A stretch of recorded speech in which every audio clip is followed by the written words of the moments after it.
We used to argue in front of our child. Sincerity is missing. She began to drag, to pull the hair out of her head and to eat it. The child was hurting her soul. They prescribed us nootropics. Medicine can't cure a soul. She woke up and started screaming. Children missed body contact. We used to sleep for about 4 hours at night. And Spoke might roll over in his grave for 7 times. There is some kind of autistic spectrum disorder. To cradle baby, to lull a baby to sleep, it's necessary.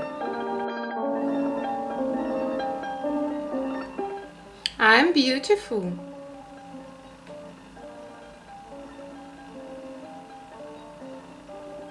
Hello, Mom. Hello, Arisha. So tell us, Ola, how did all this started? She was born through cesarean section, I mean Arina. But in general, all our vital indications were normal. There were no problems at all at the beginning. We left, and in the maternity house they vaccinated us only twice, usual vaccinations, and we haven't given any other vaccinations in then. She was developing normally, everything was fine. She began to talk early, to my mind. At 8 months, she said the first word, bear. It's bear. And we were looking through the books together with her since she was very little, looking at the pictures, so we practiced. She made me very happy. I thought that she was fine, everything was great, the child was fine. Then we began to notice, when she started to talk a little bit, we noticed that there were no requests and this gave me gesture at all. And as everybody said, she was little, she would overgrow this, everything was ahead, as all the children are different. At that time, we had a difficult relationship with my husband. We had quarrels all the time, and it was quite a difficult period. And these quarrels, we used to argue quite often in front of our child, but I always try to say, if you want to sort out something with me, let's do it aside. Most often in our practice we meet the cases when autism comes to those families where sincerity is missing, sincere love.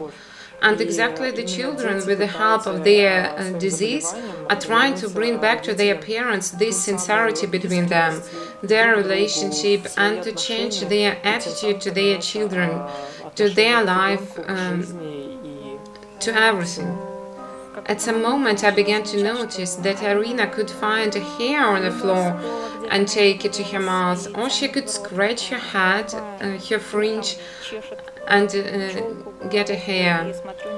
I began to look closer and I noticed that she began to drag, to pull the hair out of her head and to eat it. It would be a different matter if she just pulled her hair out. Maybe there was some problem, a reason for this, but she ate it. And this scared me a lot. We went through medical examinations and the doctors told us to shave her hair or to put a hat on her head. And as a result, she slept in a hat, ate in a hat, lived there in a hat for a while. They prescribed us nootropics because by that time our child had sleeping problems. We used to sleep for about 4 hours at night. Our child woke up, she knew where to turn on the lights, reached it, switched it on, and for the rest of the night she was wandering around the room with no sleep, with no rest, or there were some outbreaks. She woke up and started screaming. Any stressful situation can provoke autism. And in this case, exactly the parents' quarrels were the stressful situation. Watching this, the child was hurting her soul, and medicine can't cure a soul. And nootropics caused even more stress to CNS of the child. I told my husband all the time, let's be very careful not to overload her emotionally, so she could stay calm. When I came, for example, to my parents, the environment there was different. They had always tried to support and to create an atmosphere of peace and stability at home. And suddenly everything was fine again. Everything became calm. Little by little, my child stopped picking up rubbish from the floor. Thus, everything seemed to settle down pretty well. Then I got home, again some arguments, and I became nervous again, and I guess Arina shared my state. Yes, we also consider that there are kids, our clients, and there are kids who are very sensitive, and there are kids with tough psyche, tough as leather, who don't care at all. And these sensitive kids, they react to their parents' quarrels, to their mother's state. That is why it is necessary to be very careful with them. It is strictly forbidden to fight around them. They are very afraid of vaccinations, of stress, of any stress at all. That is why if a child is sensitive, any stress situations are strictly forbidden. Yes, at the beginning everybody told the doctors and mothers, my birth mother and mother-in-law, they said she will overgrow this, this is a child, this happens, all children are different. That is why you shouldn't pay attention on this. But then we began to notice her repetitive speech. All the time. She wasn't able to ask, so she pulled me by the hand if she wanted to drink or anything else. Do you want to drink? And she, do you want to drink? That is, she pronounced everything very well, all the words. She still has very clear speech today, but to build a logical phrase, to ask, she couldn't manage to do it at all. We turned to a psychologist. She examined us and redirected us to psychoneurologist. Psychoneurologist was a skillful woman with years of working experience. She used to work in psychoneurological clinics. She said, you'd better spend a month in an inpatient department so you could get a diagnosis. I'm not the one who should do this, but I can see that there is some kind of autistic spectrum disorder. And how old was she? She was 1 and 7, just 1 and 7. Yes, and I was very disappointed. I didn't expect this. Thus, it was an off-the-record diagnosis. Yes, it was an off-the-record diagnosis, and I began to search the internet as I didn't want to apply officially. I used to have such a life concept. Such thing can't happen to me. Besides to stay somewhere for a month, yes, that was absolutely unacceptable to me.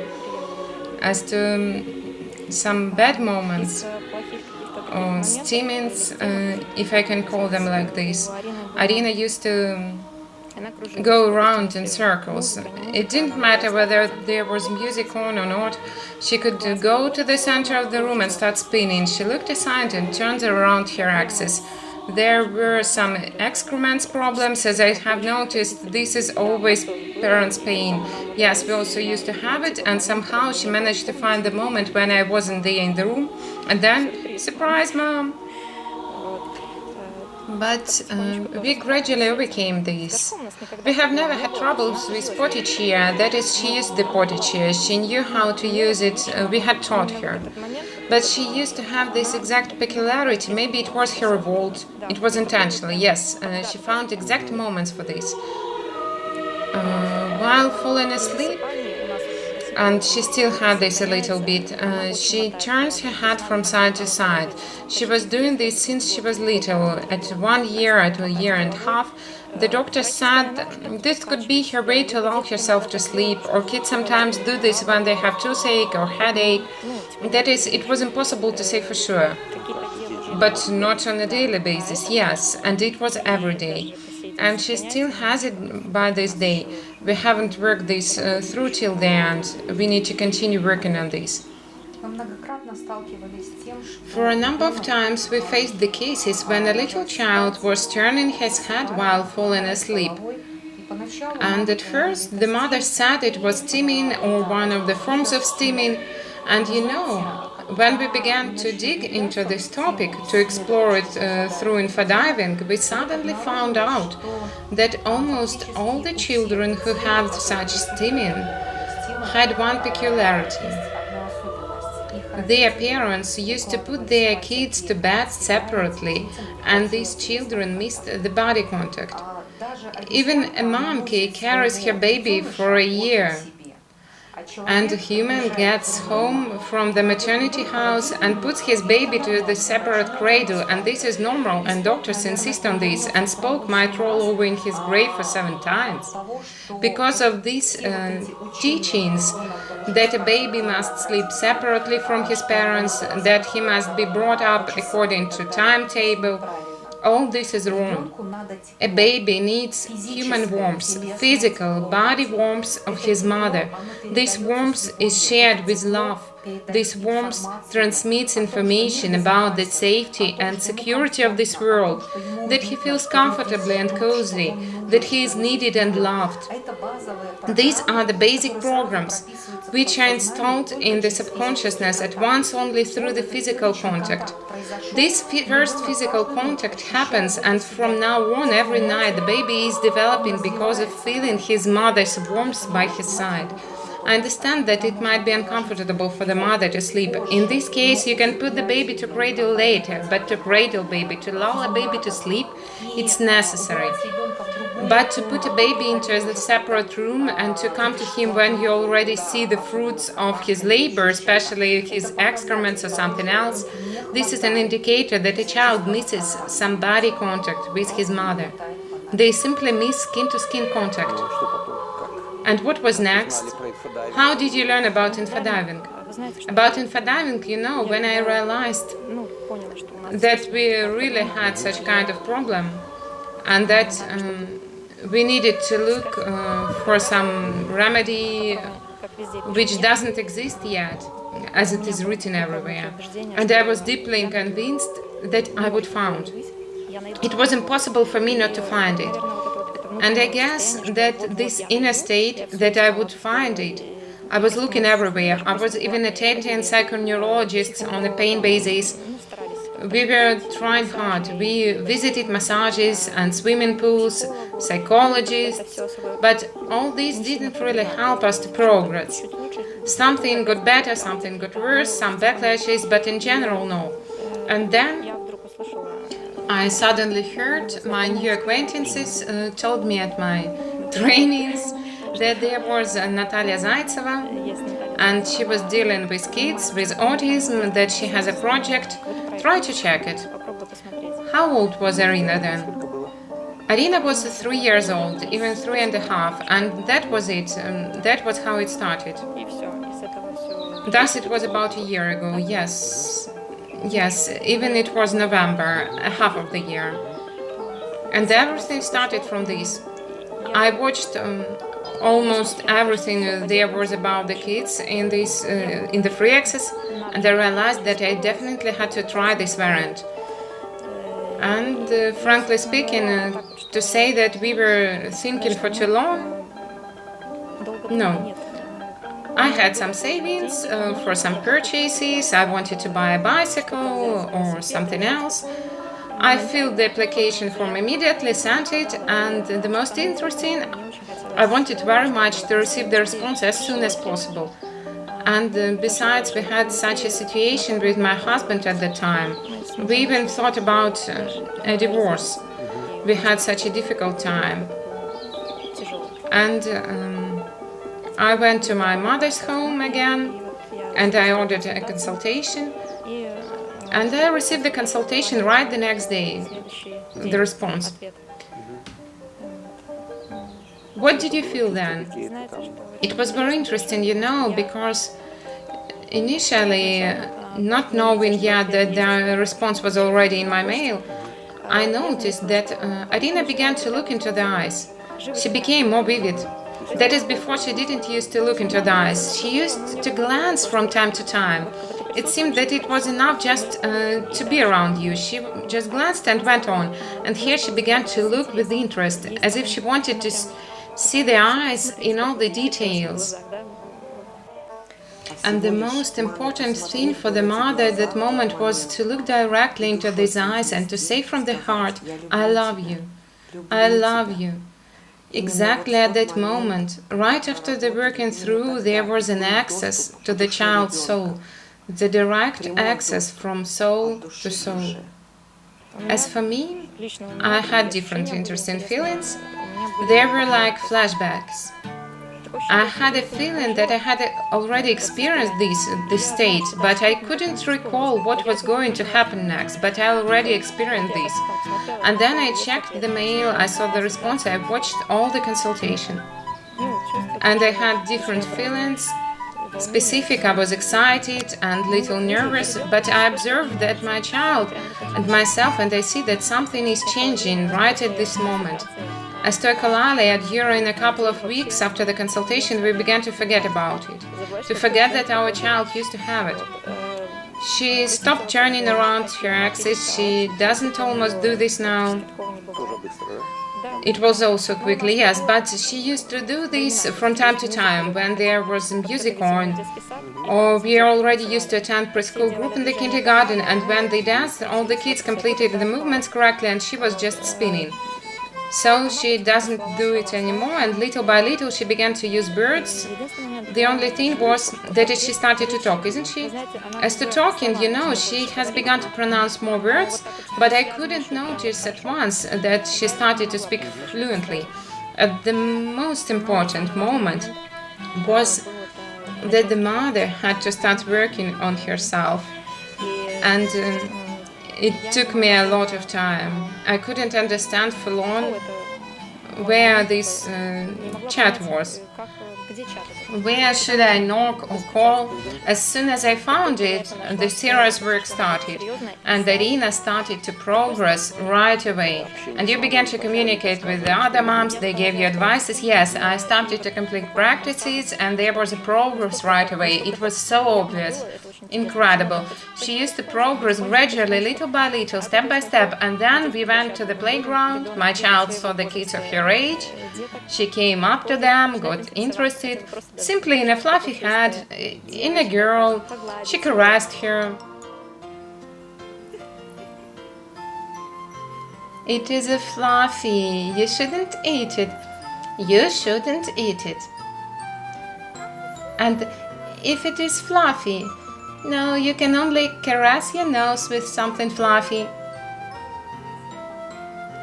One more time. I will also caress.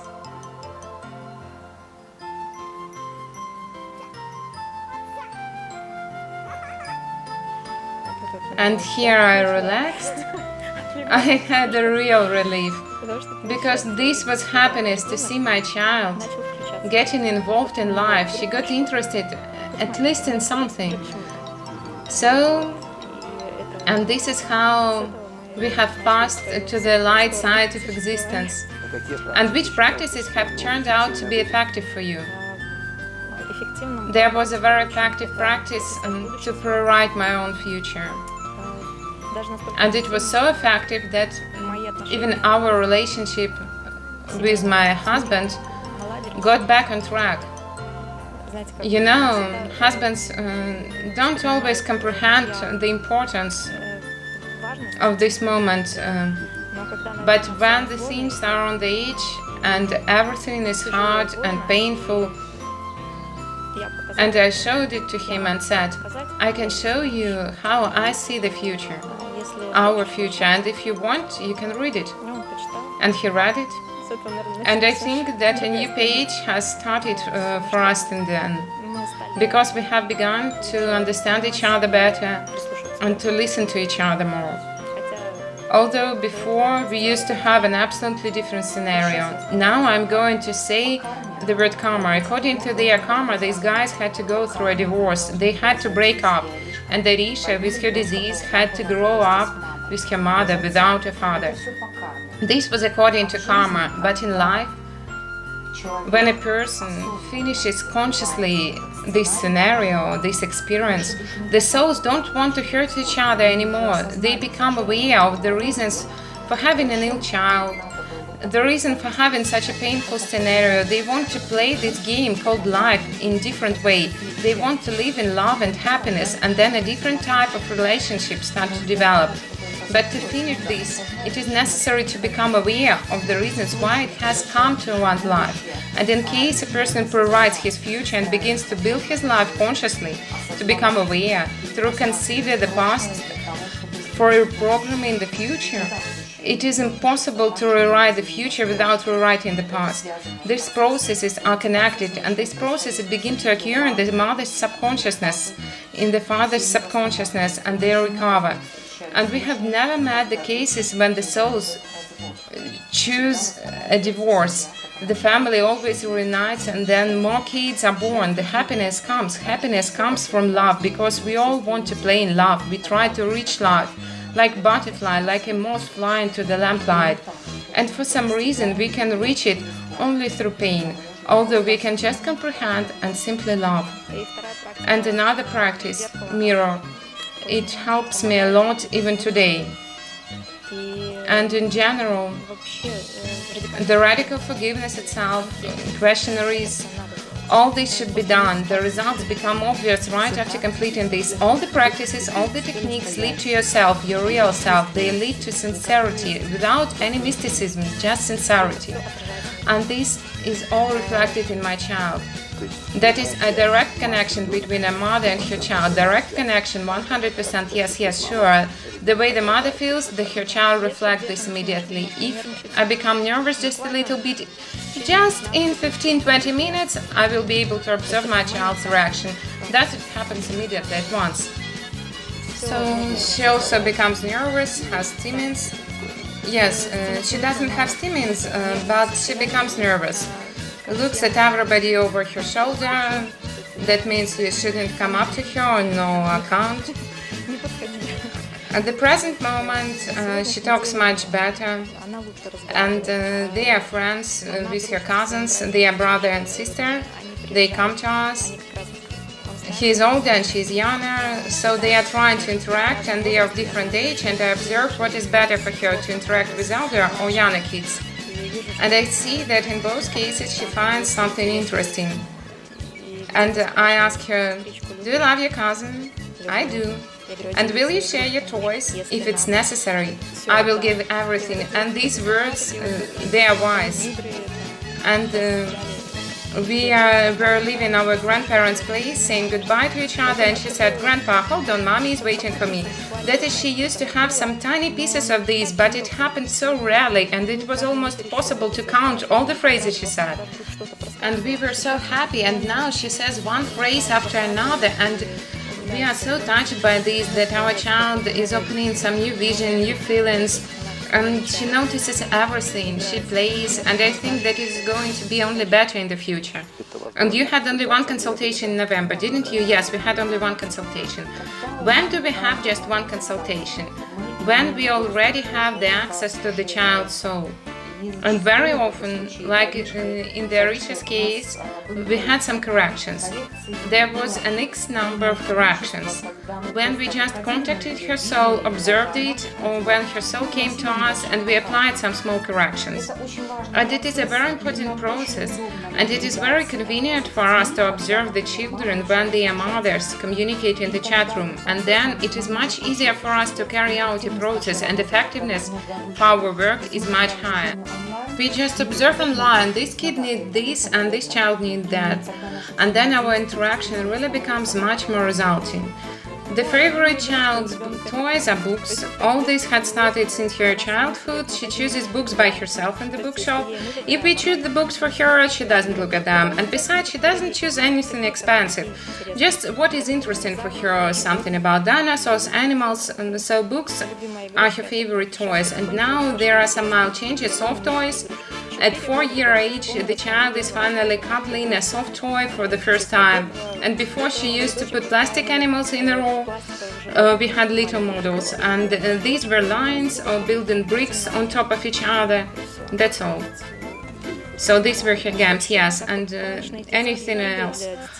These common children's game, and we have kids to compare with her cousins. We see how they are developing and how Irina is developing. And now I see that we also, hooray, that she's also in this group. One more practice Irina was talking about was to ask children for forgiveness. It was also very interesting. I tried for 4 times to ask my child for forgiveness. And why do I say I tried? Because she either turned her head away or said, "Okay, I want to sleep." So it happened. It seemed that she was little and didn't understand, but in fact she understood everything. She either felt that you were insincere, she wasn't ready. Yes, she wasn't ready. And when I asked her for forgiveness, she hugged me after the 4th time. Yes, she hugged me, smiled, that she looked into my eyes for a long time. She has forgiven you, yes, and before she turned away or wanted to sleep, and this was so good to feel. And it seemed that she almost didn't talk, didn't pay attention, there was no feedback, it was difficult. And when I noticed these little diamonds while our communication, suddenly she has given her feedback just a little bit, and it becomes so warm inside at once. It's so good, and it is going to be only better. One mother told us that when she came to her child's room in the morning, it was total mess. And it was such a surprise for me that the child was with such a diagnosis, sleeps alone separately from his parents. Because I consider that body contact is very important. Even for ordinary kids with healthy psyche, and for such sensitive kids, it is very important to spend as much time as possible with their parents, to sleep with their mothers. Once I watched a movie where the scientists were trying to find out what the mother was for her child. Who was the mother? There was a baby monkey, and they created 2 mother monkey models, and one model was breastfeeding with milk and another was soft and fluffy. And it wasn't clear. He came to eat to one mother and to sleep to another mother. So it was unclear who the real mother was until they frightened him with the tiger model and they ran to the fluffy mother. So it's interesting that body contact is so important for these kids. We used to have a situation when we couldn't neither hug her nor caress. At that time she was like a little hedgehog, don't touch me anywhere, and it was absolutely impossible to hug her or to kiss her wishing good morning. When she woke up, it wasn't like the other kids who stay in bed for a while, stretching. No, she was like a soldier, got up and ran at once. And she didn't have any special activity, she was like to wind up toy who couldn't stop. What about your relationship with your husband? Very well. Does he know about the consultation? My husband is a military man, and it is hard for him to perceive such things. And I am telling him about the chat little by little for mothers of autistic children. And I tell him, here some women found such a practice which has a very positive impact on their kids. They have such results. Here is a book, Radical Forgiveness. They work with the questionnaires and some progress starts. Thus, like this, step by step, because it is very hard for him. We had a lot of conversations, and he wasn't simply able to perceive this information, and it's nobody's fault. Neither his nor mine, nobody's fault. You know, we work a lot with parents and with fathers, and the most difficult story is when the father of the child lives either according to the protocol, and he's a doctor, or according to the orders, and he's a military man. And in this case, they perceive the information according to 2 positions: guilty, not guilty. This is about responsibility. That is, this is taking out responsibility right here and now, and pay attention how organized the work of the system is: an order, protocol, and no responsibility. Responsibility for the child whom you have created, whom you bring up, whom you gave this life. It seems to be an obvious fact, but it is the most difficult to work with such parents. Anyway, we have very good relationship now. And the most interesting is that I have begun to remember him as I used to know him before. I mean, when we met. What kind of dreams I had, my impressions, wishes, expectations. This has started to come back. And now he understands me better, cares more about us. It is very important to watch the father's attitude to his child, because it makes me hope for better. I watch and see that he cares the same as me, that he loves, that he wants to participate in child's life. We didn't have this, and I was offended a lot by this. I understand the mother is the mother, but there is also the father. But when there is now this attitude, this feedback, then there is a question, what is all this for? The fathers play a very important role in the process of recovery of their children. The point is that men usually try to hide their feelings, to show that they are strong, don't feel any weakness, and that they don't need this, neither work on themselves, not complete any practices, become aware of something. And because of such collective concepts, men are not usually able to reveal these inner feelings and masculine qualities which are necessary for a child to get better. And now it is different. It is different now, it changes gradually, not at once. I have also changed my attitude, and it somehow starts changing altogether. It never happens that only one thing is changing. It changes as a whole, slowly, but anyway, and I am happy. Thank God. I think that everything is going to be great. Maybe we should call Arina and let her speak on camera. Arish, come to mommy. Such beautiful flowers you have, Mom. Look how I run in the forest. You run in the forest, you run in the garden. I run in the garden. And what are the flowers you have? I have daisies. You have daisies, beautiful daisies. And do you go to kindergarten? We go. Go means went. We went. And our peculiarity was an obstacle for us. Our peculiarity was an obstacle, and I guess Arina wasn't like the rest of the kids. And we were told, you're hiding something. She might have some hearing problems or something else. You leave something unsaid. And we didn't tell them that we had some issues. We thought that being around the other kids will help her to change the state a little bit. And now we are gradually getting ready to get back to our kindergarten, because we have already great results. And she's reaching out to kids. I bought one more flower. You are adorable. Turn around, Arina. Such a beautiful dress you have. Ta-da! Well done. Arina, look, such big clouds. Maybe we'll blow away these clouds. Yes, all the clouds will disappear now. And what should you say to make a cloud go away? I'm already busy blowing them away. Okay, so we blow them away. Go away, cloud. Go away, cloud. Go away, cloud. Maybe there is something else you want to tell the other moms, for example, what to do or how to behave, some advice. Never give up hope and search till you find.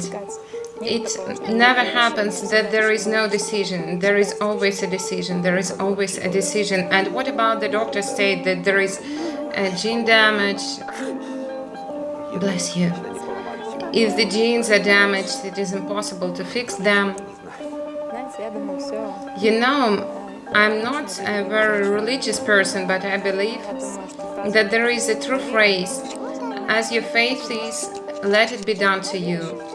You will get what you believe, and it is necessary to believe. Everything will be great. I also think that everything is going to be great in your life. Thank you for the interview. Thank you a lot. Arisha, let's hooray for that. Arisha, turn to camera and let's shout together. Hooray!